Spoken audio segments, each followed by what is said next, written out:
Assalamualaikum warahmatullahi wabarakatuh. Kadang sebuah tempat gak berteriak untuk dikenal. Ia diam, ia membiarkan waktu yang bicara, dan di balik diamnya ada cerita yang belum selesai dibuka. Inilah Desa Prawoto, sebuah desa kecil di Pati, Jawa Tengah, yang pernah menjadi pusat kerajaan besar, dan jadi saksi wafatnya seorang raja yang memilih hidup sebagai sufi. Nama beliau adalah Raden Bagus Hadi Mukmin. Kita kenal beliau sebagai Sunan Prawoto. Kalau kamu pikir sejarah Islam tentang Sunan Kalijaga atau Wali Songo, kamu harus datang ke desa ini. Karena Prawoto bukan cuma dusun biasa, disinilah bab terakhir Kasultanan Demak ditulis. Bukan dengan pedang, tapi dengan cikir. Kalau kamu datang ke Prawoto, jangan harap nemu keramaian kayak tempat wisata sejarah lainnya. Di sini tuh tenang banget. Tapi justru karena terlalu tenang, kamu bakal ngerasa ada yang disembunyikan. Di beberapa titik desa, kamu bisa lihat batu-batu kuno, jalur yang katanya bekas jalan kerajaan, dan bahkan reruntuhan tempat semedi. Banyak yang bilang desa ini punya aura. Tenang tapi menekan. Adem tapi dalam. Dan dua lokasi yang paling banyak diziarahi adalah makam yang dipercaya sebagai tempat peristirahatan terakhir Sunan Prawoto. Satu di Dukuh Brentolo dan satu lagi di atas Bukit Karangtandan. Dua-duanya sama-sama dikeramatkan. Dua-duanya sama-sama diyakini sebagai makam asli. Tapi, apakah mungkin satu orang punya dua tempat peristirahatan yang sama kuatnya dipercaya?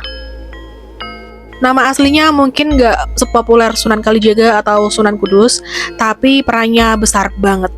Raden Haryo Bagus Hadi Mukmin adalah putra dari Sultan Trenggono, penguasa Demak yang pernah jadi orang paling berpengaruh di tanah Jawa. Diperkirakan lahir sekitar tahun 1500-an, beliau tumbuh dalam didikan spiritual tinggi, diajari ilmu agama dan strategi kenegaraan. Orang-orang menyebutnya wali karena laku tirakatnya kuat dan dia dikenal bijaksana, sekaligus punya kekuatan batin. Di balik kelembutannya ada ketegasan. Di balik zikir dan wiridnya ada jiwa pemimpin. Itulah kenapa ia kemudian disebut sebagai Sunan Prawoto.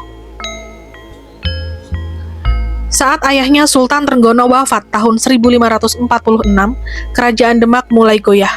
Ada konflik besar soal siapa yang pantas jadi penerus tahta. Raden Haryo Bagus Hadi Mukmin menghadapi lawan berat, adik dari ayahnya sendiri, Pangeran Sekar Sedolepen. Dan disinilah tragedi terjadi. Tahun 1547, Sekar Sedolepen dibunuh. Banyak yang bilang itu perintah langsung dari Sunan Prawoto. Sejak itu beliau naik tahta menjadi Sultan keempat Kesultanan Demak. Tapi kekuasaannya singkat dan dibayangi kutukan darah. Tahun 1549, saat kekuasaan Arya Panangsang semakin kuat, Sunan Prawoto justru kembali ke desa kelahirannya di Prawoto. Di sana beliau melakukan laku spiritual dan menjauh dari pusat kekuasaan. Tapi sejarah tidak memberi jeda, Sunan Prawoto diserang saat sedang menyepi. Ada yang bilang beliau ditusuk saat berzikir, ada juga versi yang bilang pas beliau lagi duduk di langgar tua atau di musola tua. Darahnya menetes di tanah kelahirannya sendiri. Sejak saat itu, Kesultanan Demak benar-benar runtuh.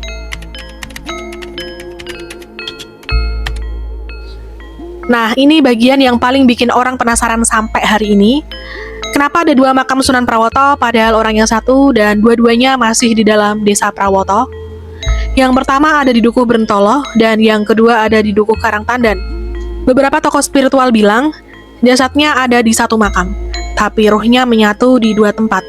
Ada juga yang meyakini satu makam adalah simbol semedi terakhir beliau, sedangkan yang lain adalah makam jasad.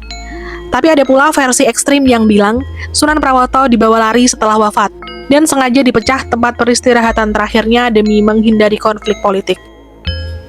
Sunan Prawoto atau Raden Bagus Hadi Mukmin bukan hanya raja terakhir dari Kesultanan Demak, tapi juga korban dari kekuasaan, pengkhianatan, dan mungkin konspirasi sejarah. Dua makamnya di satu desa yang sama adalah simbol bahwa tidak semua kebenaran harus tunggal. Kadang ada versi sejarah yang dibiarkan kabur. Jadi, kalau kamu datang ke Prawoto, jangan cuma tanya mana makam yang asli, tapi tanya juga apakah yang membuat sosok ini sampai harus disembunyikan, bahkan setelah wafatnya. Karena mungkin sebagian dari dirinya masih menjaga desa ini. diam, tapi tidak benar-benar pergi. Dulu tempat ini mungkin jadi saksi pengkhianatan, darah, dan perebutan tahta. Tapi sekarang justru jadi tempat orang mencari ketenangan. Datang untuk berdoa, merenung, dan mencari makna dari sejarah yang sering kita lupakan. Kita bisa belajar dari Sunan Prawoto, bahwa dalam dunia yang kejam tetap ada ruang untuk kelembutan dan iman. Meski ia dijatuhkan secara keji, tapi namanya tetap harum dikenang dalam doa. Kalau kamu pernah merasa sedang diuji atau sedang berada di tengah konflik yang kamu nggak pilih, ingatlah Sunan Prawoto. Ia punya kuasa, tapi tak semena-mena. Ia disakiti, tapi tak membalas. Dan pada akhirnya, sejarah yang mencatat ketulusannya. Terima kasih sudah ikut menyusuri kisah ini bersamaku. Kalau kamu suka kisah sejarah penuh makna dan mistis seperti ini, tulis di kolom komentar tokoh siapa lagi yang harus kita bahas. Sampai jumpa di perjalanan spiritual berikutnya. Wassalamualaikum warahmatullahi wabarakatuh.